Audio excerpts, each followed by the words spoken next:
Is the USA going to eat Canada for lunch? Hey everyone, if you're pondering where to park your money in Canada right now, buckle up, because the markets are as unpredictable as ever. With all this uncertainty, how do we know if our investments are safe? One way to get a pulse on the situation is by checking out what's buzzing on X. We've got some insights from none other than soon-to-be President Donald Trump himself. With Trump's unpredictable tweets, expect market swings. Be ready to adjust your investment strategy, possibly looking into more stable sectors or diversifying your portfolio. Trump's policies could affect the Canadian dollar, especially if they relate to international trade or tariffs. So keep an eye on the Canadian and the US exchange rates. Swift market reactions. If you hear about it in the legacy media, you're already too late. Keep up with the power of real-time updates on social media, expert analysis and trends in behavior. I'm committed to bringing you timely news, so be sure to hit the bell and get informed when I drop a video. One thing is for sure, business will go where governments will be pro-business. We know that Trump will be looking at deregulation and fixing the tax code. You can bet that investment capital will flow out of Canada into the USA. We're going to give tremendous incentive like no other country has. We're cutting your taxes. We're going to cut them very substantially. We got them down to 21% from probably 42 or 44%, depending on where you are. And we got them down to 21. Everyone said that was a miracle. Now we're getting them down to 15, but only if you make your product here. Otherwise, you pay 21, which is not bad. It's in the middle of the pack, but 15 brings you down to among the lowest. And don't forget where our Liberal government stands. Earlier this year, our finance minister was looking on how to add more tax to the wealthy Canadians and corporations. And they did.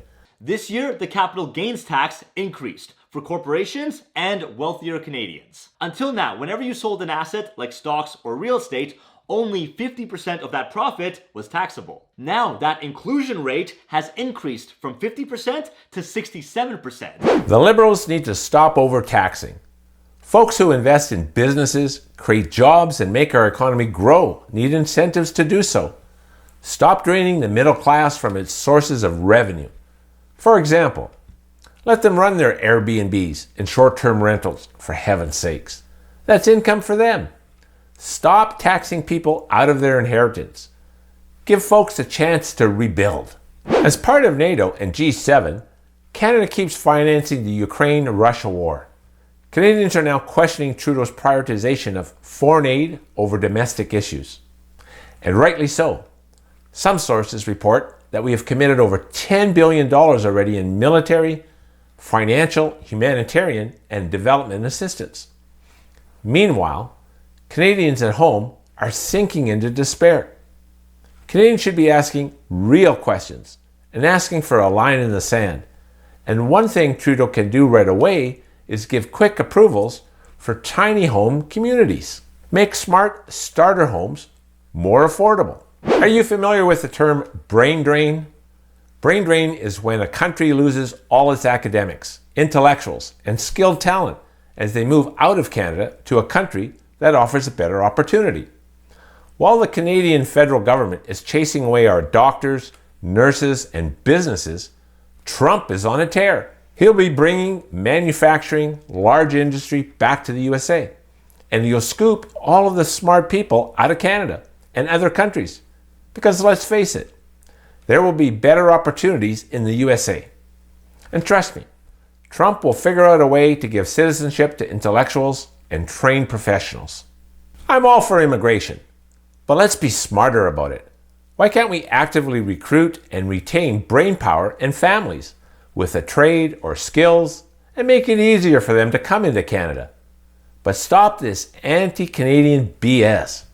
If folks wish to participate in our country, but don't believe in Canada's core values and respect our flag, they're not welcome. Period. Our current leadership is sitting like a lame duck. Look, if it looks like a duck, quacks like a duck, it's a duck. Trudeau has no idea how to compete. He lacks a coherent vision for Canada. The good news is we have land, energy, minerals, and intellectual property to share, and an election coming up. If the next government can fix a poor investment environment, we could be a country that could compete. We really have to end environmental prosecution. This government was briefed that the only sector of the Canadian economy actually producing any growth was the energy sector. And what did they do today? They slapped a punishing cap on Canadian production. Exactly. All this will do is chase investments and jobs to other countries. But that's something this Prime Minister is good at. He's increased Canadian investment into the US by $63 billion last year alone. Remember, investing isn't just about following the latest tweet. It's about understanding the broader implications. So, while we look at these X posts, make sure to also consult with financial planners such as myself. Do your own research, and maybe consider giving us a call for deeper insights into the Canadian market. My name is Glen Zacher, and I've been a financial planner for 28 years.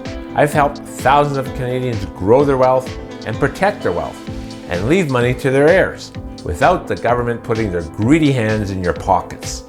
Keep your eyes peeled for more updates, and let's navigate these tricky waters together. Don't forget to like, subscribe, and hit that notification bell so you don't miss out on our next video, where we'll dive into just-in-time news that the legacy media can't or refuse to cover. Let's stay on top of it together, because it's your money. Thanks for watching, and invest wisely.